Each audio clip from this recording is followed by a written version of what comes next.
This is the Unregistered podcast, and I'm Thaddeus Russell. This is a show about ideas, people, and behaviors that are considered inappropriate, out of bounds, or beyond the pale. The things you're not supposed to talk about if you're a school teacher, a college professor, a businessman, a politician, a parent, a neighbor, or even a podcast host. These are the things you're not supposed to say or even think if you're a good liberal, a good conservative, or a good citizen. Each week, I'll interview a person who has something bad to say. They might be a journalist or a professor. They might be a porn star or a drug dealer. They might just be an ordinary person with an ordinary job who doesn't care about the rules of polite society. I'm not interested in breaking the rules just to be a troublemaker. I'm interested in people who break the rules of conventional thought and to expand the scope of what is possible to say in our society.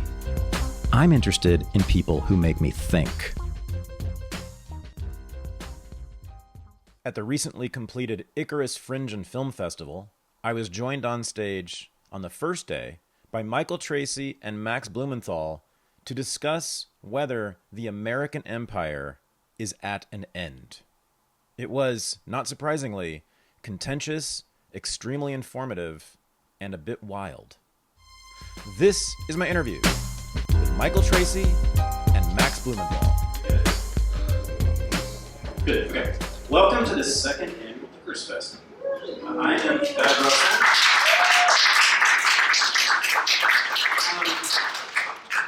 All right, I'll just say it. So there was a dissident conference recently in New York City. I think it was in Brooklyn, and I think it featured as its main speaker someone who works with the U.S. State Department, and other people there work for places like the New York Times and the Washington Post, and I feel like this just wasn't very dissident. So what we're doing here is having only people who are certainly don't work for the government or any government and are anti-establishment. What does that mean? To me, it just simply means you don't work for the cultural institutions that control our culture. You don't work for major media outlets that are legacy outlets. You don't work in academia necessarily, and you don't certainly work for the State Department. So today, we have people who speak against the mainstream, against the consensus, on both cultural issues and certainly political issues. And we're beginning with, of course, these two gentlemen here, who I am a huge fan of, who get in a lot of trouble as Icaruses in their own right, flying too close to the sun. So we have Max Blumenthal here at the Gray Zone.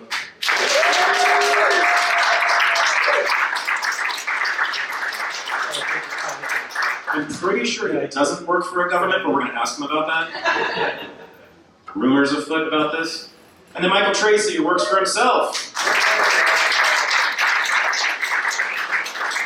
Best way to be. And Michael recently has been calling into question even dissidents themselves, which I love. There's never a time to stop critiquing what's going on around you, even though it can be occasionally a pain in the ass. But Michael is invaluable, I think, as a gadfly for all of us. So today, we're going to talk about a fairly large question. Looks to me like the American empire might be on the way out, but I'm not sure. And so I want to ask these guys, who I think know better than anyone, what to expect in the coming days and years. So let's begin.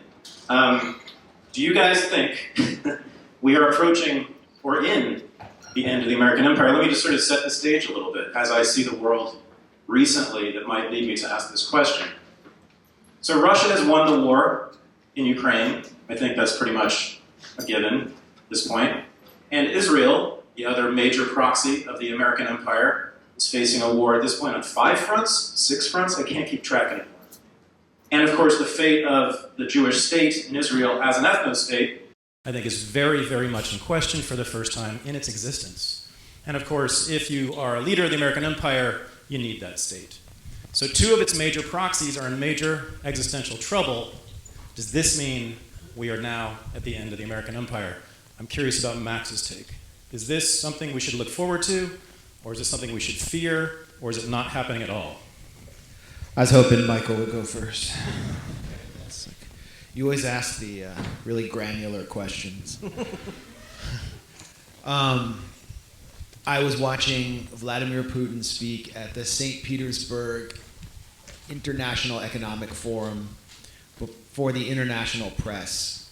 And it was a press conference you won't see Joe Biden or Rishi Sunak do, where he's seated in a casual fashion at a long table with members of the press who are just face to face with him, asking questions, follow-up questions.